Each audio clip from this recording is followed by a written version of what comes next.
Congratulations, you pulled the whole world to Yenagoa. Thank you. How do you feel? We feel good. We feel great from all the reception that we're getting from the businesses and just the general public. It's a great buzz that we have in Bayelsa today. And I think the governor, in a very, very brilliant but subtle way, has communicated that Bayelsa is open for business.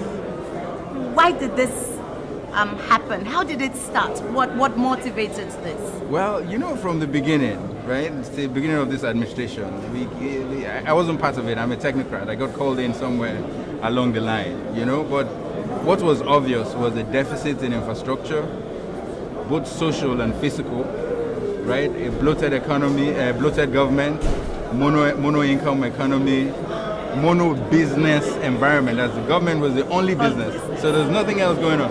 So the governor said, okay, we have all these companies, like 23 or so of them, running profits, not private sector style managed companies that were just recording losses, and said, hey, what do? We need to knock this economy to shape. So he's a great visionary, not really, like an economist is thinking through it to say, okay, let's pull all these assets together and put them under one body and try to expand and diversify the economy out of this mono-income state that we have, which is oil and gas. But at the same time, really looking into the oil and gas and see how we can expand and make sure we leverage and explore every opportunity within that space as we expand as well. Using that as a pivot point, get more money from the oil and gas and spread to the other economies. The problem has never been about starting off, and Right. it's never ever been about people coming together to think out solutions. Right. It's always been about stepping this down Right. to the lower cadre, the common man on the streets, the small investor, the Right. small trader, and Right. all of that. And I haven't seen a lot of them around here. However, I have seen big-time investors around. Right. Do you have any strategy or any plan for later, maybe, where you're going to bring them down, domicile this to Bayelsa, and step it down?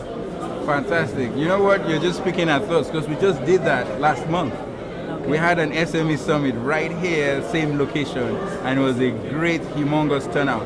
We saw indigenous Bayelsa businesses that just needed that little bit of help to get them from just the subsistence business model to becoming profitable businesses and brands that we can grow. We have even a team of Bayelsa businesses that we say is proudly Bayelsa brand that we're promoting. Some of them are ready. These small businesses are selling their products in Harrods in the UK. So there's a huge effort. You heard the governor speak today about the SME fund, where we're partnering with the CBN, we're partnering with the Bank of Industry, Bank of Agriculture to build a humongous fund, with the state also contributing. BDIC itself is also going to be contributing to say we want to try to find a way to subsidize your loans, encourage big business to give you loans, but at the same time try to help to incubate you. Teach you how to write business plans, how, little admin skills and all of that, so that you can profitably run your own business. Another thing, the whole Land Use Act thing that is being streamlined now, that you can get your C of O in 60 days, and so you can actually use your property as collateral. So it's a concerted effort. We're moving from the bottom up and we're moving from the top down. Now, the ordinary people Right. will usually say, government money is our money. Yes. And government is standing as collateral Yes. for everyone Yes. to get something to run their small and medium scale businesses. What strategy do you think you would need to put in place to save government from losing money and yet run this scheme and help people build their businesses? Okay, that's exactly what we're trying to run away from. And that's why we're bringing the private sector banks to come and administer. It's not the government giving you the money, it's the banks. And so you go through the proper credit vetting process. You use your land as collateral. So if you don't pay, the institution will simply take your land. So it is that process. But what we do is in terms of capacity building. Okay. And helping you to subsidize that loan, not necessarily give you a free grant, but helping you. So say for example, the going rate for SME is 22%, interest for a loan. And we're saying, okay, it would help you bear that burden a little bit, make it lighter and bring it down to 19%. Okay. It gives you that slight edge. And that 19% is not for the entire period, but just give you time to breathe and grow your business. So we're supporting, we're incubating you, teaching new skills on how to manage businesses, and we're even bringing the big business, especially the ones in Bayelsa area, that as part of the corporate social responsibility to mentor these businesses. So you have a big brother holding your hand, Okay. as you try to grow the business. Okay. A lot of times people fight change and innovation. They don't want anything new. And this is very new, very strange, and maybe to the ordinary eye might come across as cumbersome.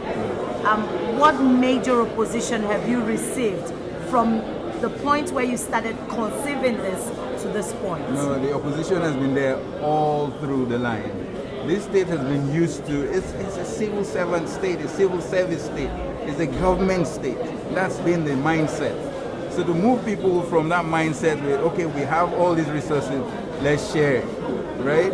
So where you say you take responsibility for yourself, so that in the long run, if they move you from here and drop you any part of the world, you'll be able to fend for yourself because you have skills, you have capacity to do things for yourself. So moving away, so just give me fish or give me a net to fish myself, we want to give them those tools to fish for themselves rather than give the fish. So of course there's opposition, the lazy people, but it's a mindset. But you see, this is the second year of the government. You can start to feel the change slowly. There's been plenty of opposition, plenty of talk, but slowly, because everybody sees we mean business. The other side of it is we're providing infrastructure that is not here. Talking about infrastructure, I heard the governor say he wants to make Bayelsa the Dubai of Nigeria. And the way that I know Yenagoa presently is nearly like a one-street state capital. Where are you intending to put this Dubai?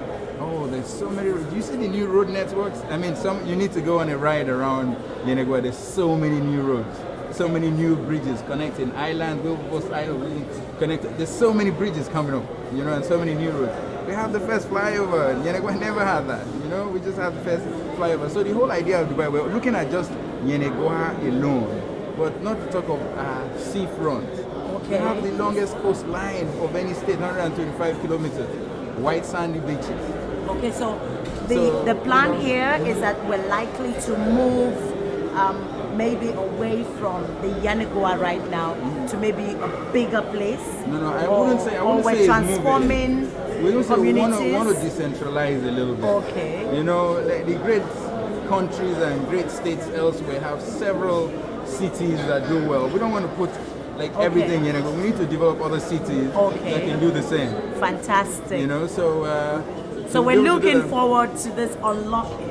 Oh yes. And it will be my pleasure to visit the new Please, Dubai in Bayelsa. come back. Thank you so much. Thank you very much. Thank you. Good to be here.